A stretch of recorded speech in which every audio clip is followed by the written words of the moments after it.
I'm just going to do a very quick introduction. This is an absolute highlight for me.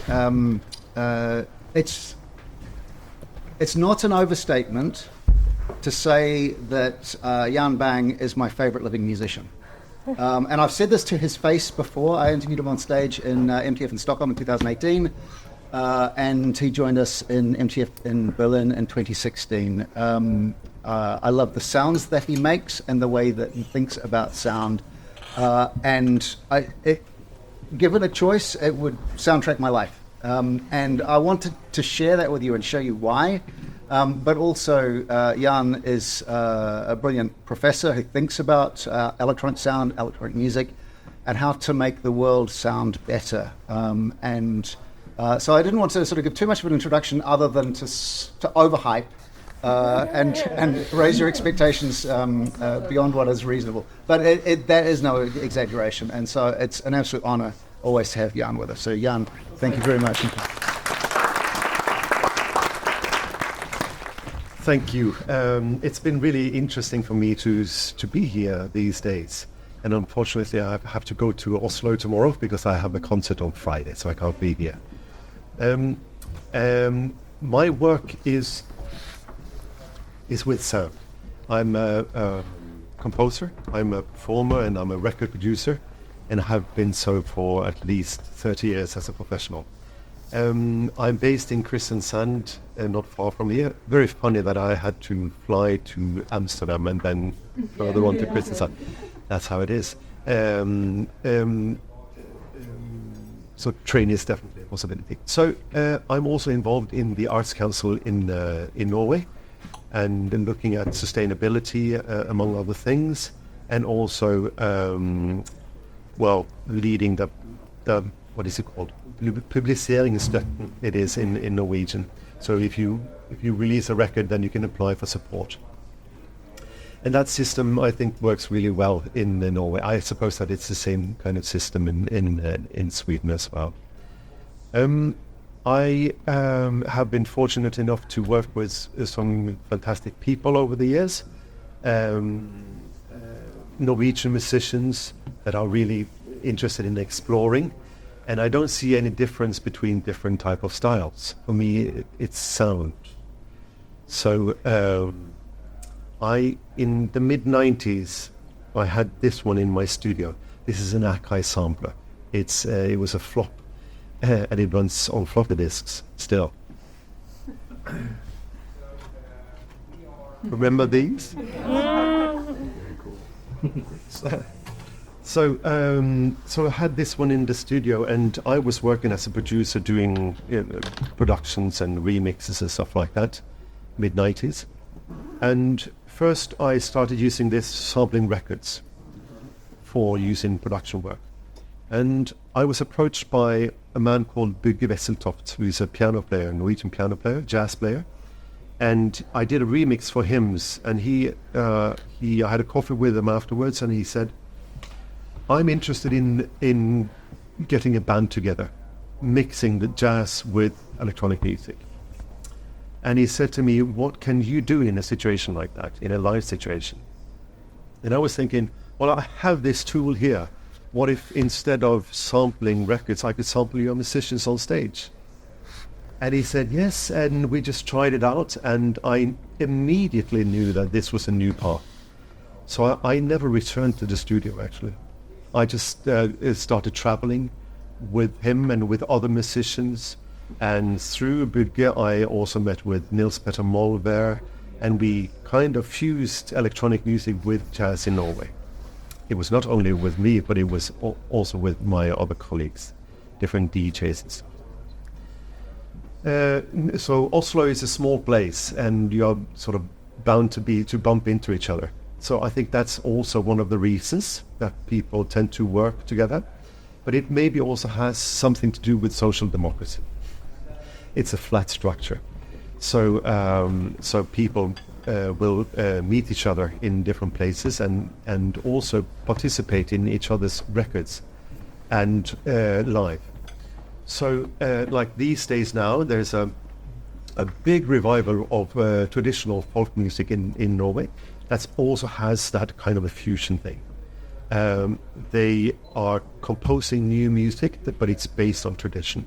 I think this is really possibly one of the most exciting scenes in Norway at the moment. I'd like to talk about some of the of the projects that I've been involved in that I think might be relevant here. We could of course talk about different records and stuff like that, but that's much more for fun. I do like to make music, and I still find that the world of music is an interesting place. And maybe that has to do with choices. You talked about choices earlier today, or maybe it was yesterday. Choices are immensely important. What I do with this machine is all about choices, because I have access to the other musicians on stage. What happens is that if I play with let's say a drummer, a bass player, a guitarist, a singer, I have access to these musicians into my mixer, and I can choose which instrument to sample. So meaning that I'm focused on one specific musician, but at the same time I'm listening to them talking in the background. And maybe that's much more interesting for me. So I'm changing my focus, and then I'm sampling what they are doing. And maybe during my sampling of them, I hear that you are doing something interesting. So I'm changing the focus, and this might be the interesting storytelling. I've learned a great deal from working with really masters. I worked for 5 years with John Hassell, an American trumpet player. That was I toured extensively with him, and through meeting people like Brian Eno and sharing things and ideas and stuff like that, and just seeing that we all kind of struggle with the same things, and we are all searching to find something that is kind of magical. And this is why I probably still think that it's interesting to work with music. I just love sound, and any sound can be turned into something else. I am not really concerned about processing, mainly because I'm interested in a sound that in itself is interesting. So I'm searching for sounds that I think has some kind of a potential, not taking any sound and processing it into something else. That might be interesting, but I don't have the time actually when I work with this one.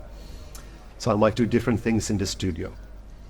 In '96, when I found this way of bringing my studio on stage, I called it live sampling, and live sampling is now sort of an international thing that people do, and I also teach my students to be more muscular with sound.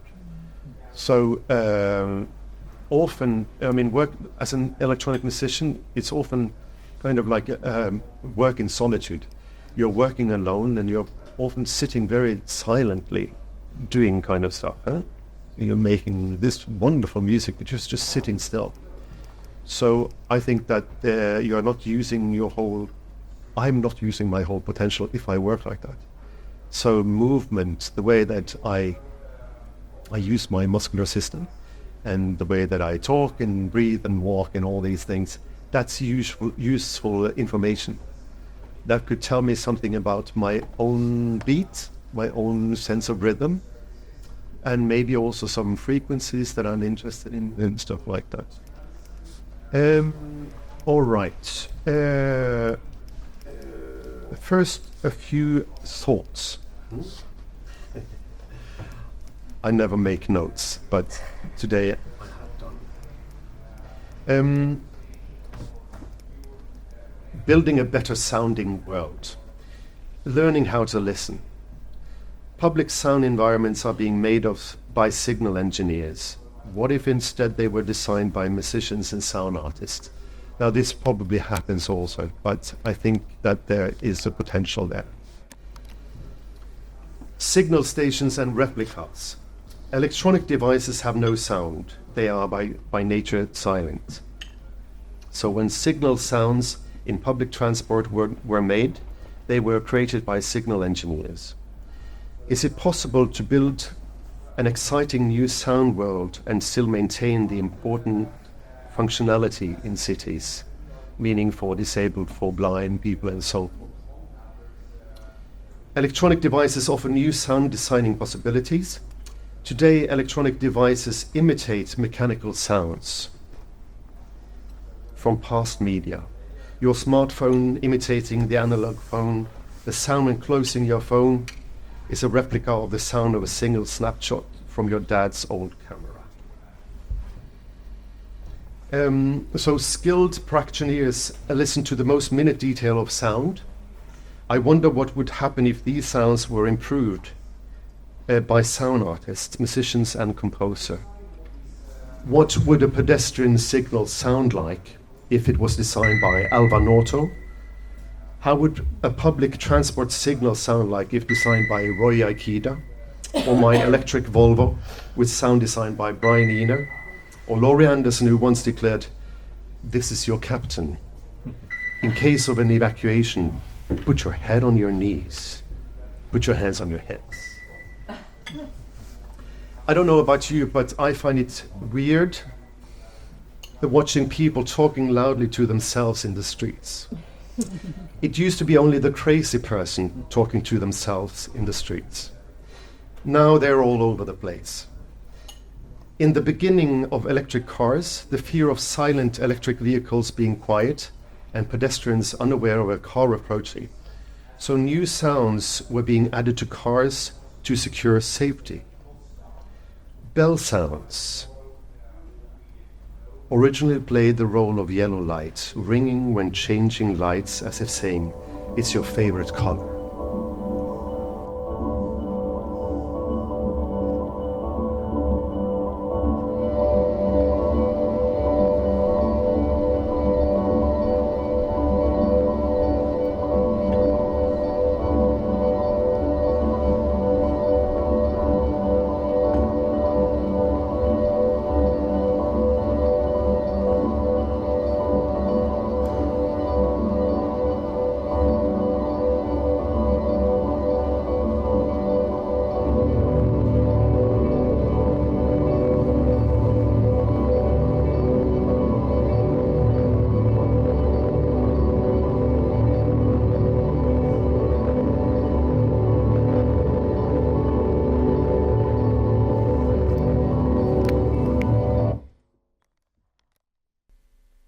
When the disease came and the silence that came with it, I played with the Ensemble Moderne in March 2020, and I returned from Frankfurt the day before shutdown.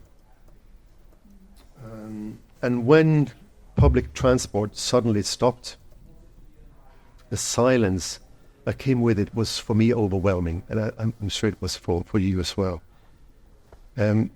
But the birds were singing songs of freedom much louder than before, as if they were giving thanks to the clouds.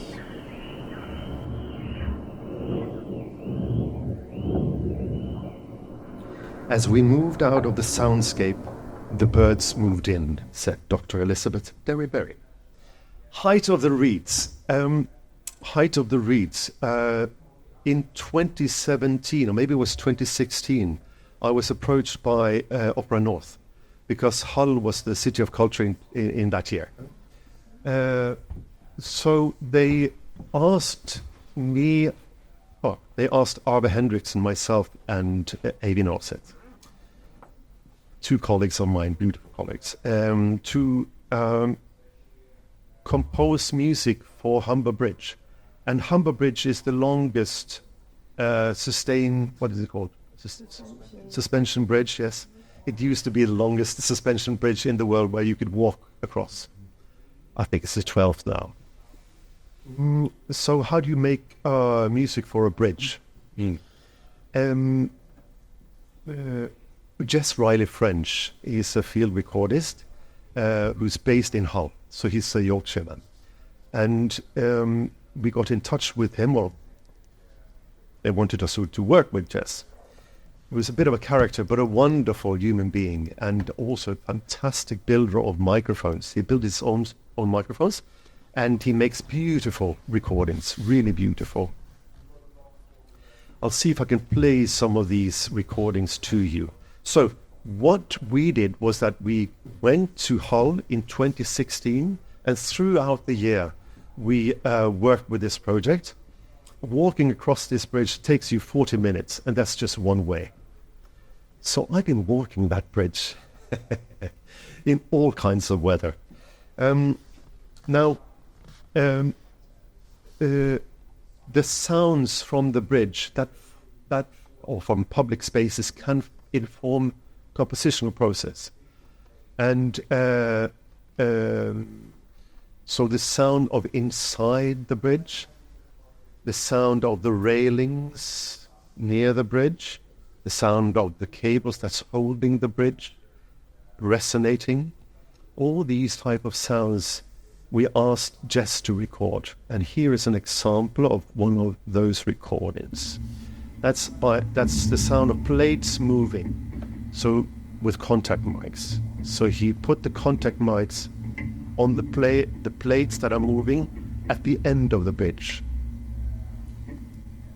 So you would hear the cracklings, and you would hear the subcarpal.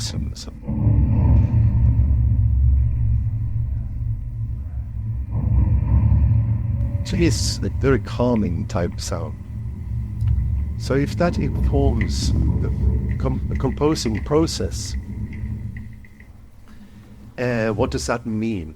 Well, what I did was that I invited Eivind Aarseth, the guitarist, who works with...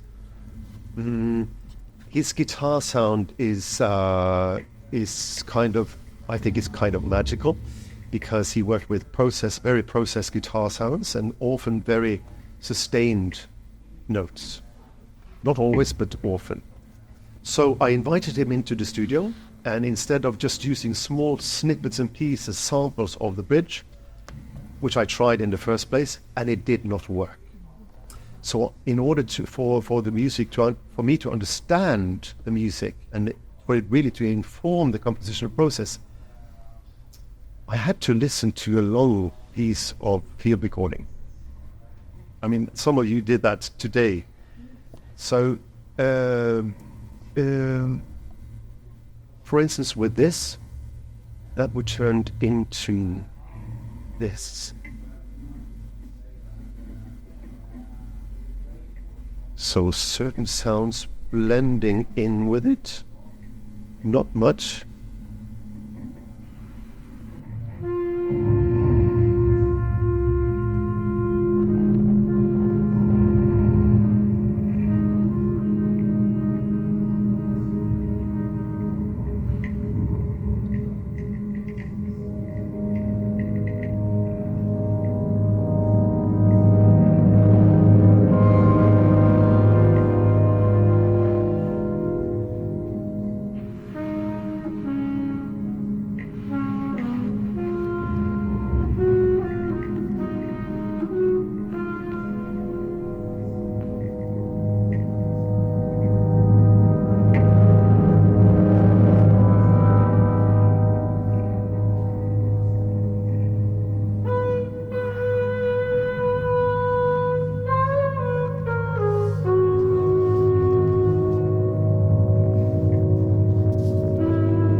So a big project like this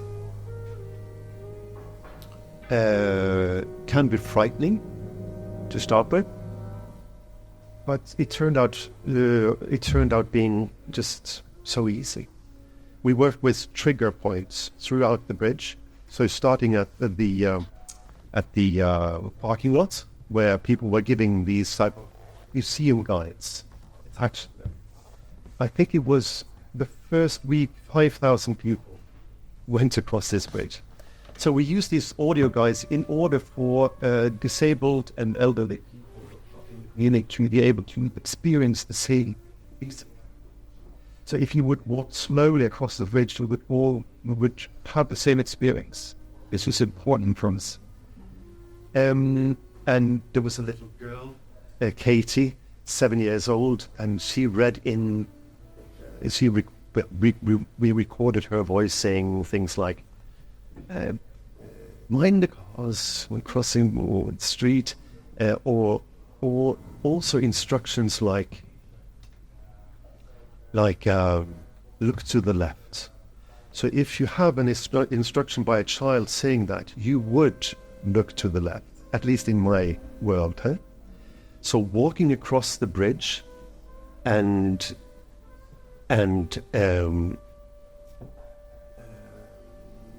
you're in the middle of the bridge, and Katie then saying,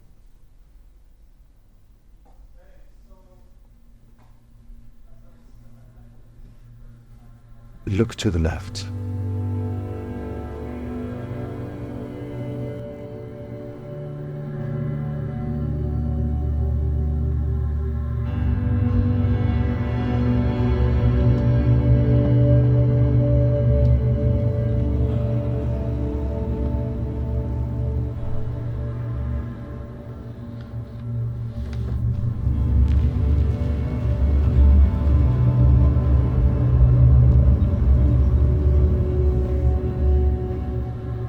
Okay, and so forth. So I also had this idea of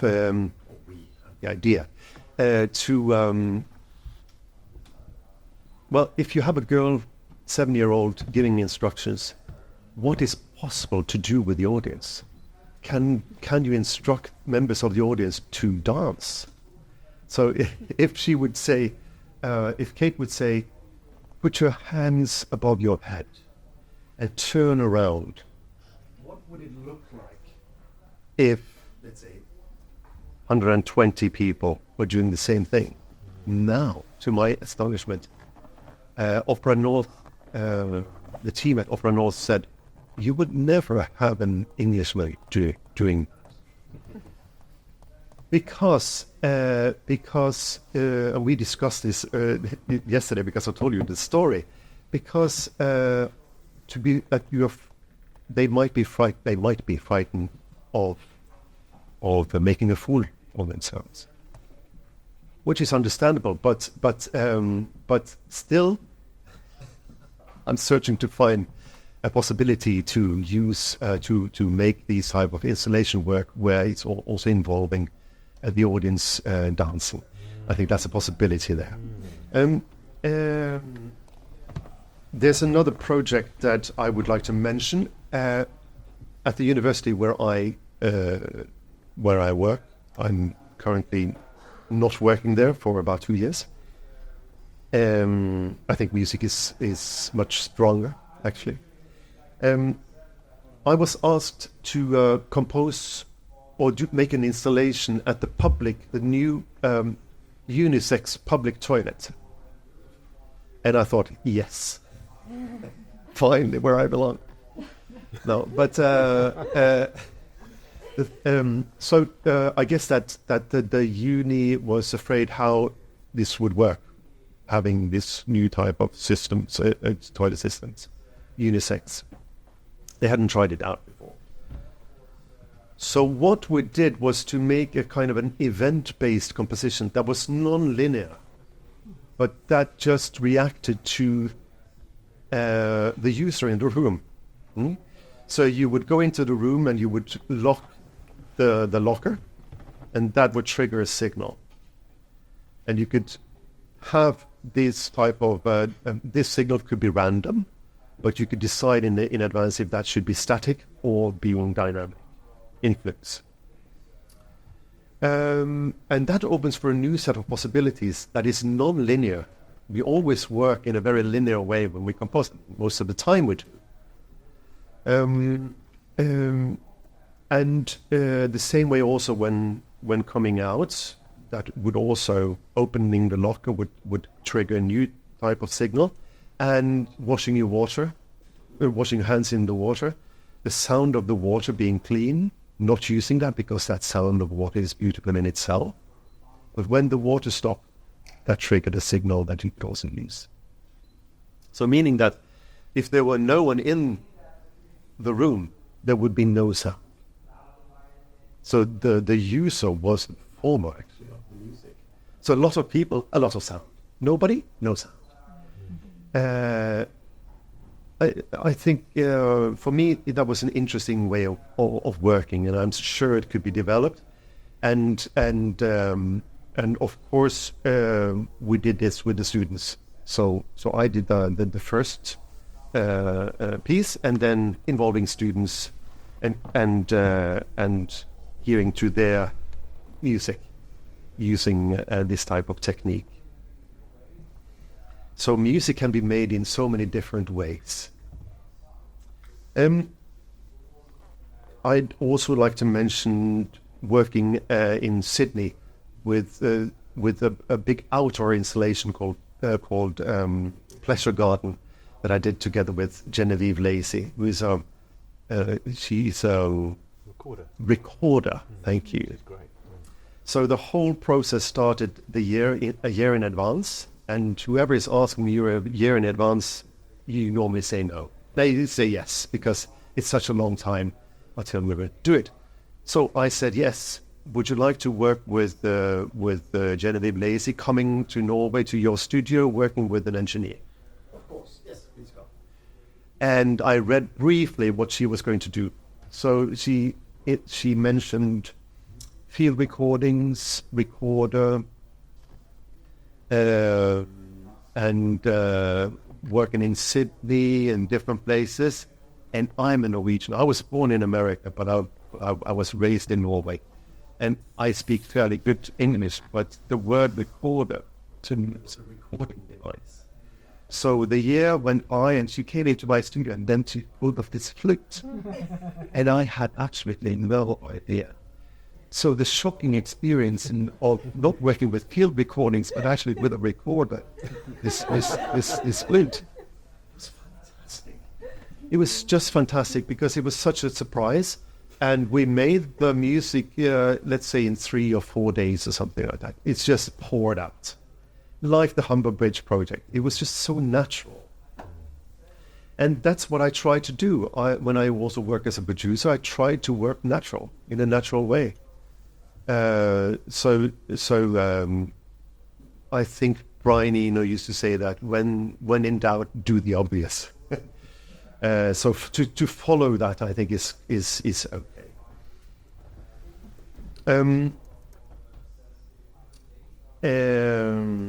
The importance of understanding the DNA of a sound. Now, those footprints by Dubber. It could be any type of footprints, but if you record Dubber's footprints and you've seen Dubber walk past here, then you would know the DNA of a sound. I run a festival in Norway called Punkt, and we just finished last weekend. That was our 20th edition that I mentioned also to you earlier this week. And the idea or the concept that we use there, that we have been doing for 20 years, is kind of a further development of that live sampling that I did in the mid-90s and still do. So we call it live remixing. And the idea was that we could have different points in the world that were all connected. So we would sit in Kristiansand in Norway, and there would be something happening in London and different type of places. Now, technology has caught up with us. So we recently did something, a research project called Love Your Latency. So latency is not the problem, really. But the idea of Punkt is that you have concerts in front of an audience, and meanwhile there are people like me or better-looking people sitting in the alpha room, in the remix room, sampling our bits and pieces. or maybe the drummer would listen for patterns or rhythmical things, or the singer would listen to certain melodies, stuff like that, maybe, and so forth. So you only have 40 minutes to prepare. 40 minutes to prepare, and then the audience will come down and listen to the deconstruction, or let's say reconstruction of what just happened. So you take snippets and pieces of that concert as a starting point for your own concert. And I think we touched upon that, some kind of a reuse of material. And I still find it fascinating. And also because when you work as a musician, as a touring musician, you sometimes have things up your sleeve, so that you could always play a lick, or you could do some stuff that it's part of your own vocabulary. But with this, it made us, especially as electronic musicians, it made the blood in our body run much faster, because there was risk involved. And I believe in risks when it comes to these things with music. And so we did a concert with Love Your Latency at Punkt this year, and it seemed like technology has finally caught up with the idea of Punkt doing things in different places. And it really worked. And I think that the reason why it worked was not about the latency, but it was about probably the visual side of things were also being taken care of. So the images from Oslo, from the Elmhorn,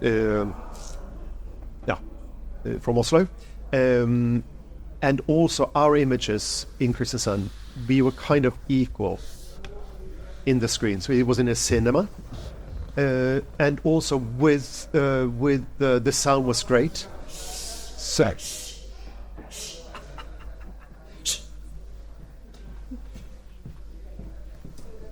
Oh yes, I think you did great.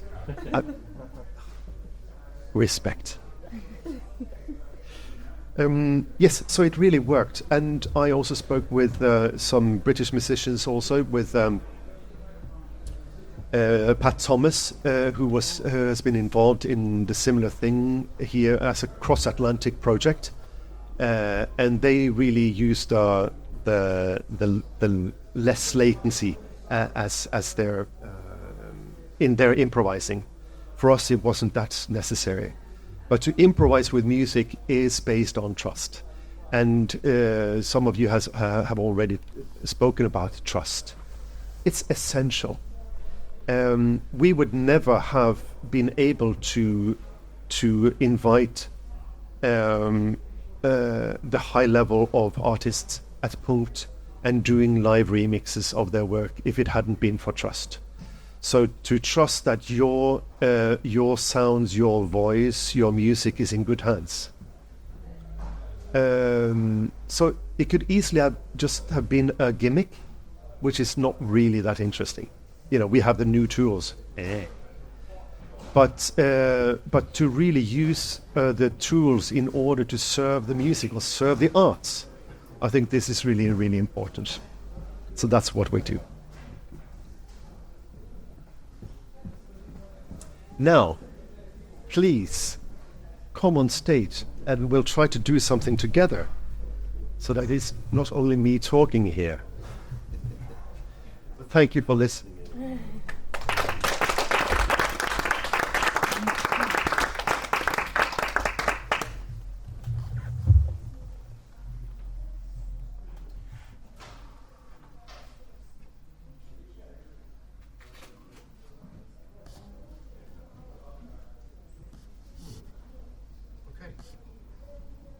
Let's do something. Yeah.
There's one kind favor I ask of you.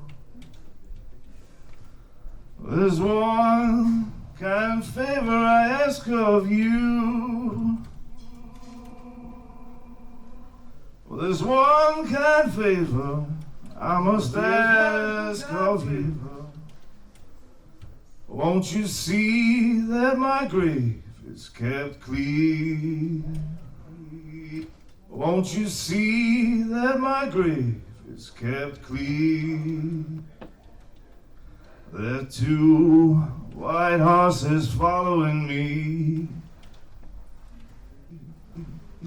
There are two white horses following me. Won't you see that my grave is kept clean? There are two white horses and they're following me.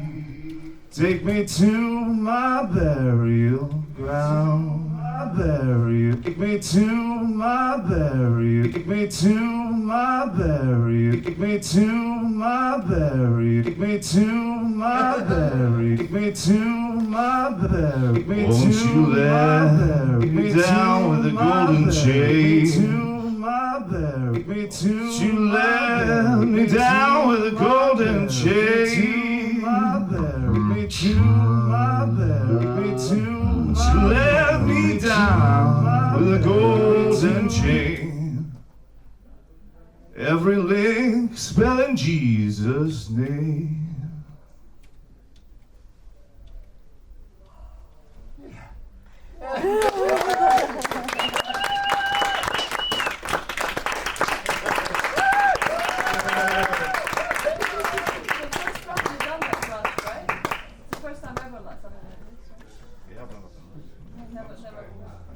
Thank you. And again, it's about trust. It can be frightening, but for me, I feel totally safe in an environment, and there's full of love and respect for what you are doing. So that it's so important for me that it's about caring, and it's also to work with music is social. Yeah, thank you.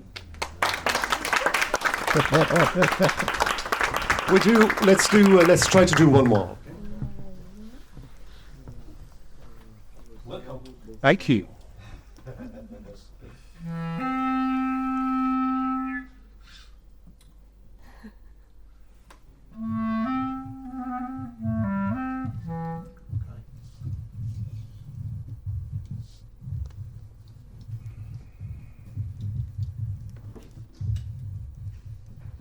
Something I don't normally hear.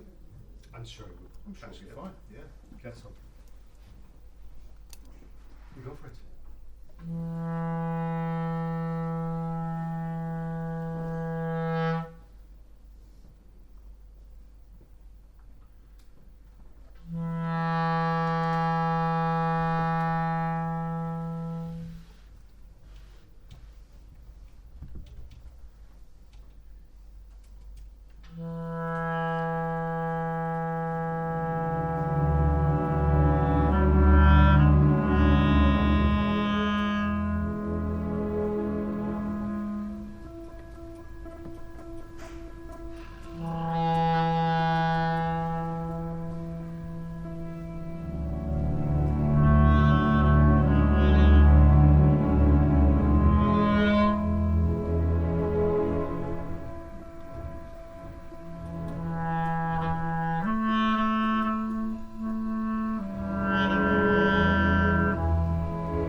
Just to finish this, thank you so much, both of you. You're very sporty, coming on stage like that.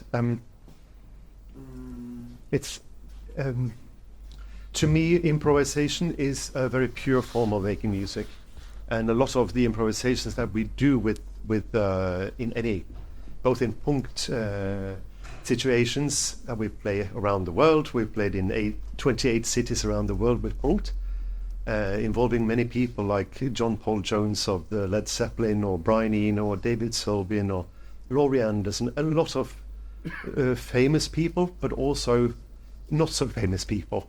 That is as much interesting to me. Again, about the flat structure. So something can happen in a moment that is just as important as it would be if it was released on a record or anything like that.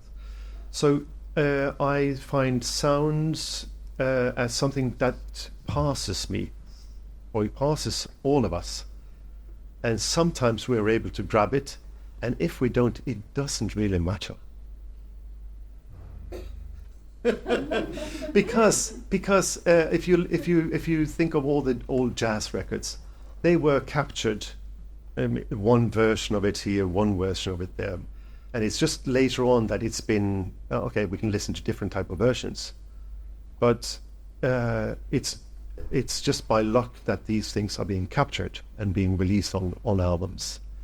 So thank you all for listening and for playing together. Thank you. All right. Okay. So, but most importantly, are there any questions? Yes, please. Ah. Okay. Because I really like the idea of love, the latency work, and the improvisation is all about trust, you said. So obviously you're a very experienced musician, but if we are approaching this to the people who never educated music or anything, I'm wondering how you're going to approach it, because yeah. Well, I give you an example with one of my students that he had. It was a male student. He was doing electronics, and we were a group with both females and males, and or men and women, and I asked him to do a live sampling of The Singer, and he said, "I've never done that before." And I said, "It's very easy. You just press record, and then you press play. It's as simple as that." So, and he started to do that, and of course he had the signal and he had the sample, and the immediate response from the woman that was the singer was to just sing over it. So suddenly they started playing together, because it was a natural environment. But I think you have to lure people out to do it, and if they are safe, then people musicians and non-musicians are able to do fantastic things. But it's about that secureness, I think. Yeah. And also to play with sounds, like we should be playing with AI. Yeah. You want to come up? I'm just going to say it out loud. When you are playing with sounds, when you're Yep. listening to someone you hear, Sorry. how many are you comfortable with pulling into the mix? Do you, how many times do you sample? Is it a number? Is it a feeling? Or how many number of How many samples do you pull in when you hear someone? Do you say I need 2 of these to play with this, or I need Oh, yeah. 5? Well, I tend to sample and delete, and when we're done, I always do like this because I used to save sounds, and although I actually the string sample that you heard is from this one,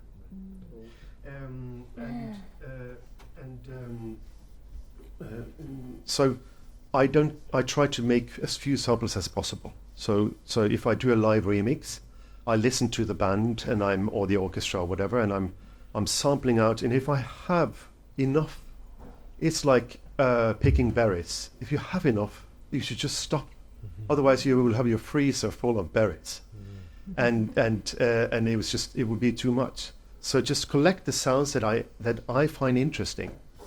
And that also means in a live situation where sampling the sounds of, let's say, John Hassel's trumpet, hearing it in my headset and seeing him playing, so I see that his lips is approaching the trumpet, and I know that there is the sound. So then I will have the attack of the sound without having to truncate it or cut it. Or if I hear a singer singing, let's say, this type of sine wave type of sound that you did,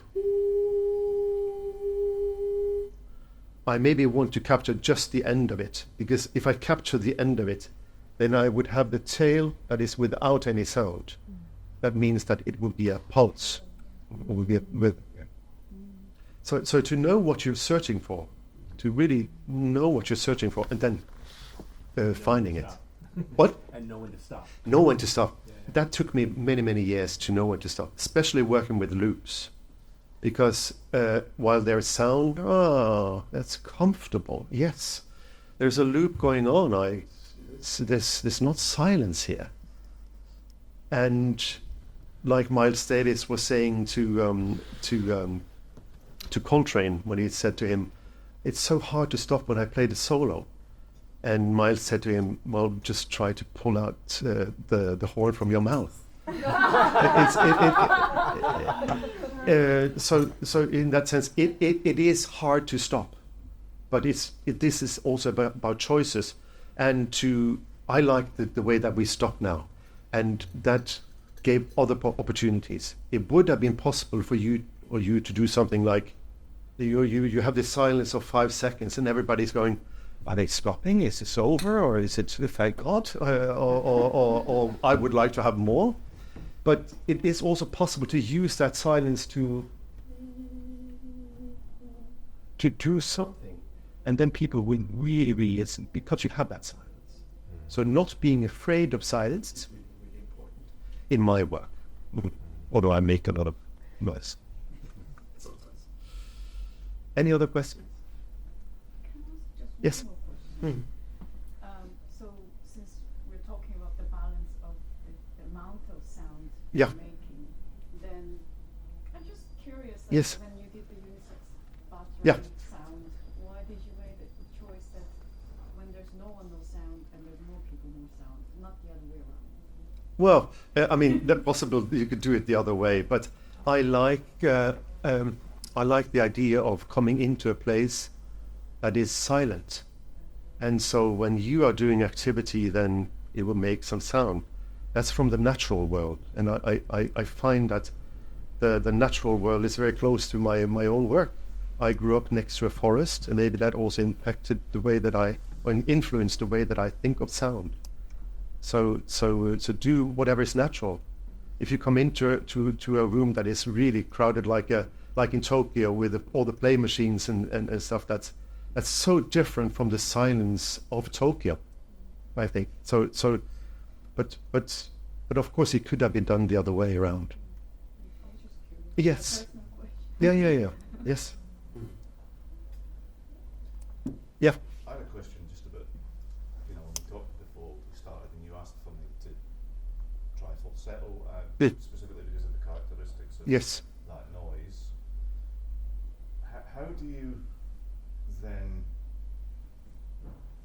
provide the necessary listening vocabulary for people to appreciate what it is that's going on there within that sound? So there's the mechanics of the Yeah.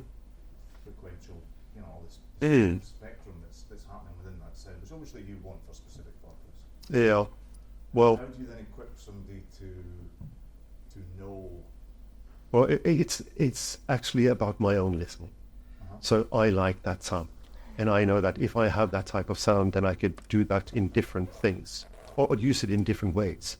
So many samples of the same tone, then I could have different pitches of it, different tunings of it, and that could make like a beautiful little texture. And if I mix that texture with another texture, that would create a third type of texture. But it's I don't take it too seriously. I just I'm not afraid of just going for it or trying out different things. But that's very useful. That's why, because we hadn't tried this before, and neither did we. So we didn't have like a proper sound check. You were the sound engineer actually, helping with the speakers and everything. All right. Yes, please. I'm really curious what format is inside that floppy disk. Like, which format of that sample of the strings you said? Well, yes, that's the string sample is. I was touring with Arve Hendrickson. How much time do we have? You can go until 5. Okay. So we have I did an album recording with. I produced an album with Arve Hendrickson, a trumpet player that you heard on some of these, one of the sound clips that I played. And in the middle of the tour, we had a pause, and we returned and we played the concert in Tromsø. I'll see if I can play that actually. Well, it was, I brought that sample with me, and I didn't play it on the sound check, I just introduced it like you didn't hear. I mean, you didn't hear the sample in advance, but you played the note, and I thought, that might work. I had already loaded my sample. I don't know why, but I thought it might become useful.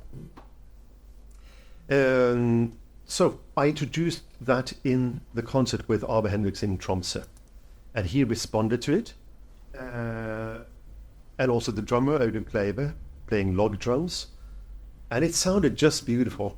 So that became kind of the centerpiece or the opening piece of the album called Chiaroscuro with Arve Hendrickson that was released on Rune Gramophone 20 years ago. And that has become a piece. So an improvisation can become a piece. Often it does, really. And it was only recorded on the format. Those days the media was Minidisc. It was recorded on Minidisc. That's MP3, isn't it? Similar. Yeah. Or similar. So and there was so much noise on the actual recording that we had to, instead of hiding it, we added noise to it. So we added noise to in dynamically, so it would be like from a synthesizer, that type of noise going up and down, as opposed to having something that was just equal noise, or like a pink noise. Yes. Another question about Daniel's work uses pareidolia, the idea of seeing patterns and seeing shapes. Yeah. And do you find as you choose a sound for its quality or for its pattern? Oh, for its quality. Oh, definitely. Yeah. But I do like patterns, and I do love programming. Well, so once you've found the tone or the quality of Yes. the sound you like, then you can see how to Oh, turn yeah. it into a pattern perhaps. Yeah. It needs to be, the quality of the sound needs to be right. It doesn't mean that it needs to be hi-fi, because I often work with very lo-fi things. My dictaphone has been, the old dictaphone, the cassette dictaphone has been really, really important to me because it represents something else, more like a dream. Here they are. Out of jail. Welcome back. Welcome back. All right, thank you so much. Thank you.